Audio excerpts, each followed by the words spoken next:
Alhamdulillahirabbil alamin wa binasta'in ala umuri dunya waddin. Shalatu wassalamu ala asrafil anbiya'i wal mursalin sayyidina Muhammad wa ali sayyidina Muhammad. Puji syukur kita panjatkan kepada Allah Subhanahu wa taala atas segala limpahan rahmat dan karunia yang diberikan kepada kita semua, sehingga pada malam hari ini di suasana yang cukup cerah, di tempat yang semoga selalu mendapat ridho Allah Subhanahu wa taala ini, kita berkumpul. Ya, mudah-mudahan berkumpulnya kita adalah berkumpulnya orang-orang yang selalu mengharapkan ridho dari Allah Subhanahu wa taala. Salawat dan salam semoga selalu tercurah limpahkan pada junjungan kita Nabi besar Muhammad sallallahu alaihi wasallam, manusia yang paling utama ya, suri tauladan kita. Semoga kelak di yaumil kiamah kita memperoleh syafaat dari beliau.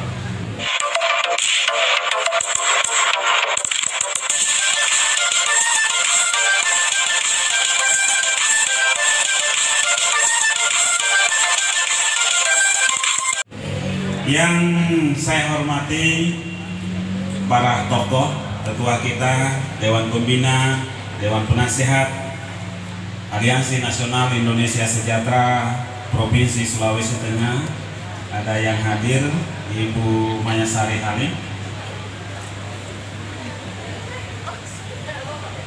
yang saya hormati jajaran pengurus Dewan Pimpinan Wilayah Relawan Anies, ada Koordinator Presidium Bapak Haji Muslimin Umar beserta jajaran Presidium yang lain, kemudian ada Sekjen Bapak Sumarno Wahab yang selalu lebih muda, usia itu hanya ukuran angka. Semangat dari Pak Sekjen kita mampu menyaingi semangatnya ketum kita ya. Kalau tampilan ke atas boleh 50 tahun ke atas, kalau ke bawah 17 tahun ya Pak Sekjen. Beserta seluruh jajaran pengurus, kemudian hadir pula yang saya hormati teman-teman dari relawan Anies, ada Roa Anies, sahabat Anies ya. Selamat bergabung, mari kita berjuang, berkolaborasi sebagaimana amanah dari Bapak Anies Rashid Baswedan.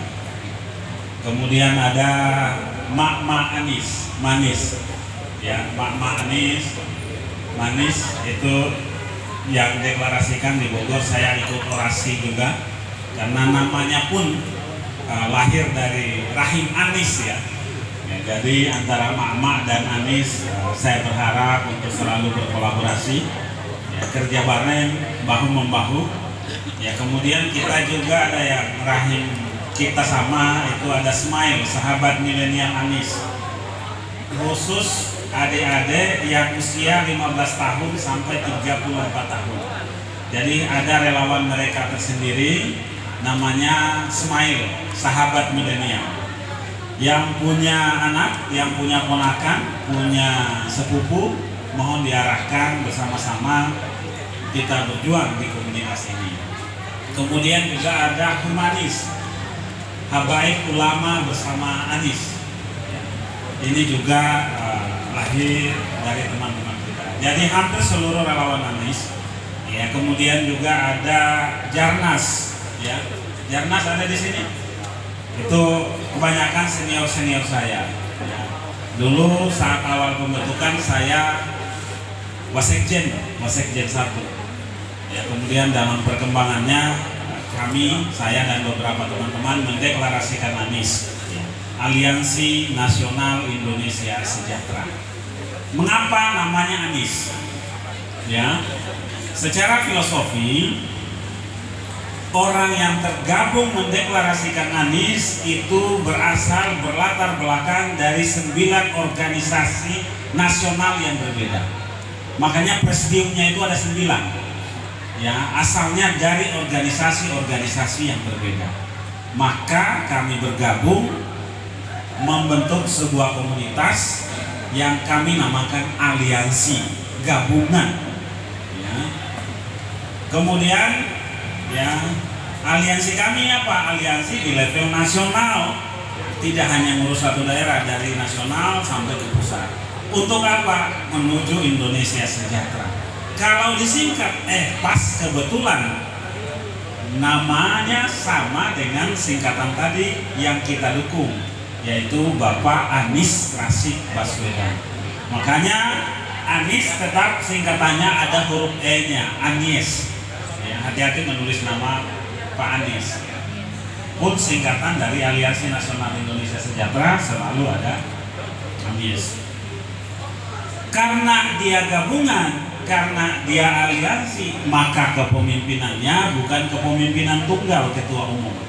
Dia kepemimpinan kolektif, kolegial, ya, kepemimpinan presidium, yang untuk urusan teknis diangkat satu orang koordinator presidium. Apa itu urusan teknis? Contohnya tanda tangani surat, pimpin rapat, menghadiri undangan misalkan di tamu, cukup satu orang.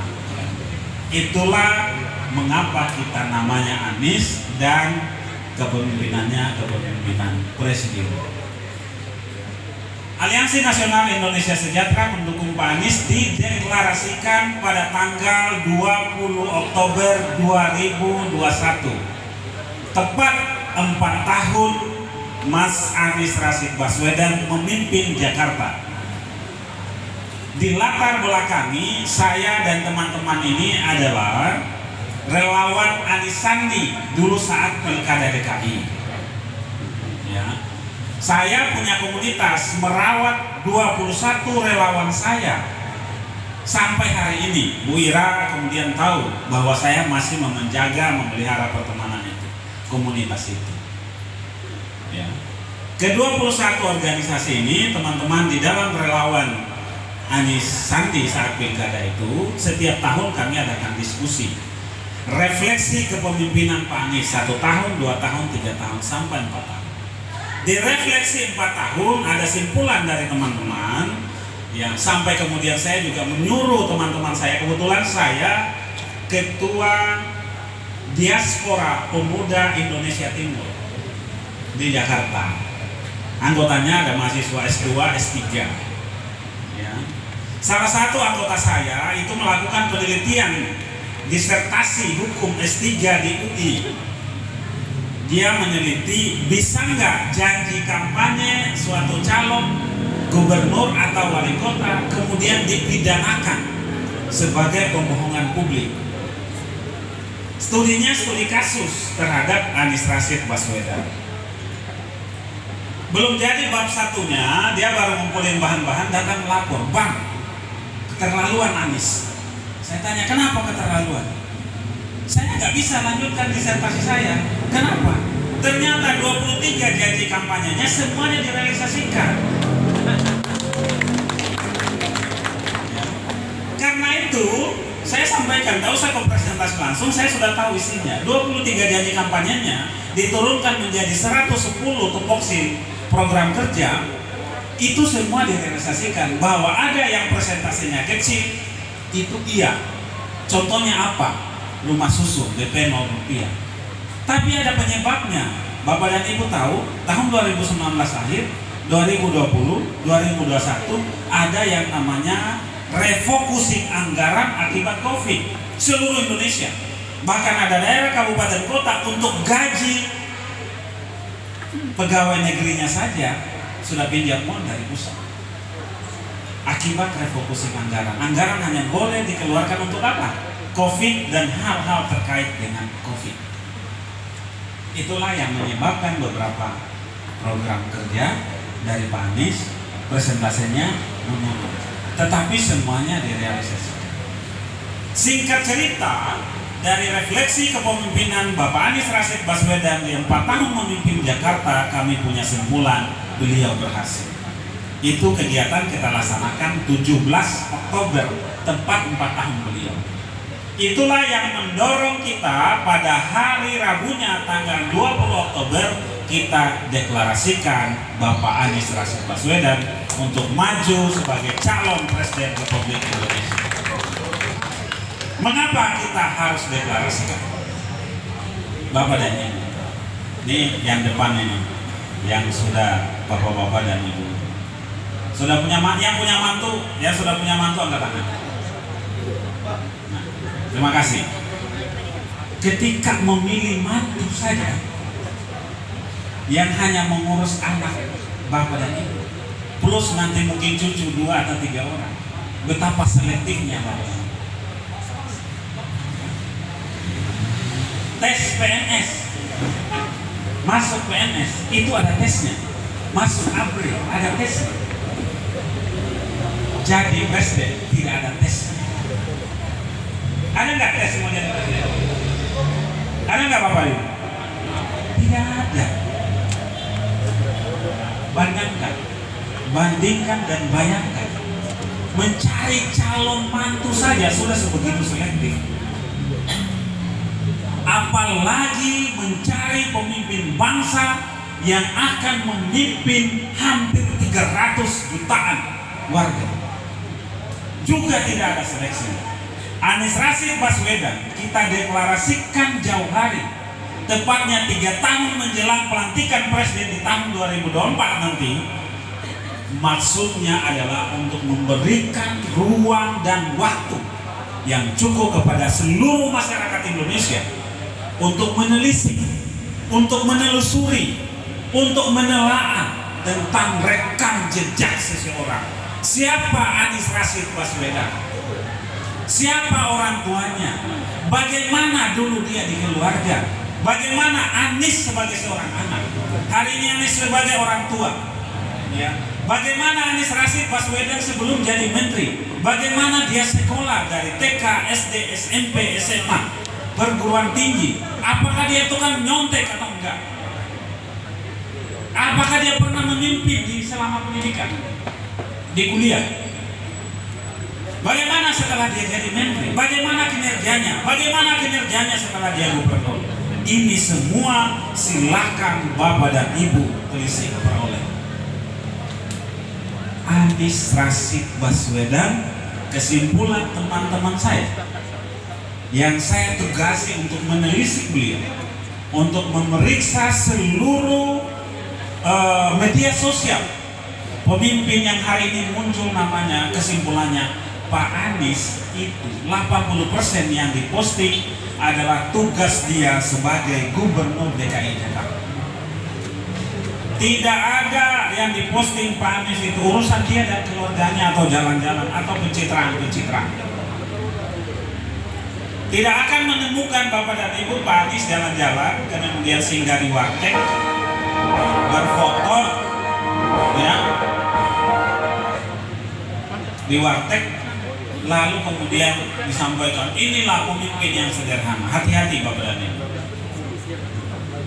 Saya tanya, kesederhanaan seseorang jalan kaki, ya, lalu kita kemudian labelin dia sebagai seorang pemimpin yang sederhana, apakah kemudian paralel dengan tugas sebagai seorang gubernur, sebagai seorang presiden? Tidak. Yang paralel dengan tugas seseorang untuk menjadi presiden atau gubernur adalah isi otaknya dan isi hatinya, karakternya. Ini yang harus diperhatikan oleh Bapak. Ya.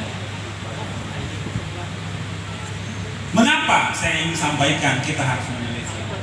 Lihat Pak Anies, bagaimana di Jakarta beliau hadirkan KJP Plus. Seluruh warga Jakarta usia sekolah mendapatkan KJP. Apa itu KJP? Bantuan dari pemerintah untuk sekolah. Orang tuanya yang bekerja gajinya di bawah UMR dikasih kartu pekerja, tunjangan. Orang-orang tua yang lansia dapat kartu lansia, naik busway gratis, pergi tamasya ke yang punya Pemda gratis. Ya. Yang kemarin kartu mahasiswa unggul, mahasiswa anak-anak kita yang punya keunggulan dapat kartu mahasiswa unggul. Yang kemarin jadi korban COVID dapat beasiswa korban COVID. Dan masih banyak lagi. Pelayanan kesehatan di Jakarta, Pak Bu, yang namanya puskesmas itu bukan di kecamatan, tapi di lingkungan kelurahan. Pelayanan kesehatan yang bagus, maksimal, gampang dijangkau, harga biaya murah. orang Jakarta sehat, harapan hidup meningkat.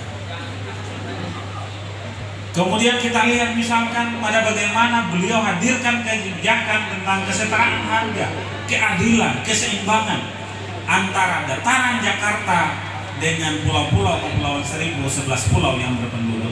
Dulu di pulau itu harga bahan pokok berbeda. Anies Rashid Baswedan hadir, dia intervensi transportasinya, beliau bangun Jack Grosir di Pulau Tidung, orang-orang Pulau Seribu tinggal datang belanja di Pulau Tidung. Harganya sama dengan harga di Pasar Induk Kramat Jati. Anies Rashid Baswedan hadirkan kesetaraan pembangunan fisik misalkan. Kenapa Anies Rashid Baswedan harus bagusin trotoar-trotoar di Jakarta? Bapak dan Ibu, alat transportasi utama dan dimiliki oleh semua orang, alat transportasi pertama yang dimiliki oleh semua orang itu adalah kaki. Bukan sepeda, bukan motor, bukan mobil. Kaki. Apa yang dibutuhkan kaki? Fasilitas trotoar adalah fasilitas kaki. Maka trotoar-trotoar di Jakarta dibagusin, dirapihkan, ada tempat duduk, ada air minum gratis untuk memberikan fasilitas itu. Busway diintegrasi dengan kereta api, dengan angkot, hanya satu tap kartu untuk memberikan pelayanan kepada masyarakat yang maksimal. Itu contoh-contoh kebijakan. Contoh pembangunan fisik misalkan, ya, Jakarta hadirkan Jakarta International Stadium, hadirkan Jakarta International Circuit, hadirkan bagi para pencinta seni Taman Ismail Marzuki. Sekarang Pak, nanti insya Allah akhir bulan ini diresmikan, itu ada hotelnya, ada tempat berkreasi, sangat jauh berbeda dengan dulu. Bapak pencinta seni, puisi, drama, silakan nanti jalan-jalan ke Taman Ismail Marzuki. Ruang terbuka ketiga, tempat berkumpulnya masyarakat Jakarta tanpa memandang apapun pangkatnya, sejajarkan. Beliau hadirkan Tebet Eco Park, taman, ya. Saya beberapa waktu yang lalu sengaja jalan-jalan ke situ, kemudian wawancarai orang. Ada orang Bekasi ke situ, ada orang Depok ke situ, hanya untuk menikmati taman yang begitu luas, indah, segar, di bawah pohon rindang kan gitu ya. Kalau kita di kampung dulu mau ketemuan nggak ada suasana yang nyaman. Itu orang bisa arisan di taman, kumpul rapat di taman. Ada komunitas Padang rapat di sini, Medan rapat di sini, Sulawesi rapat di sini, di bawah pohon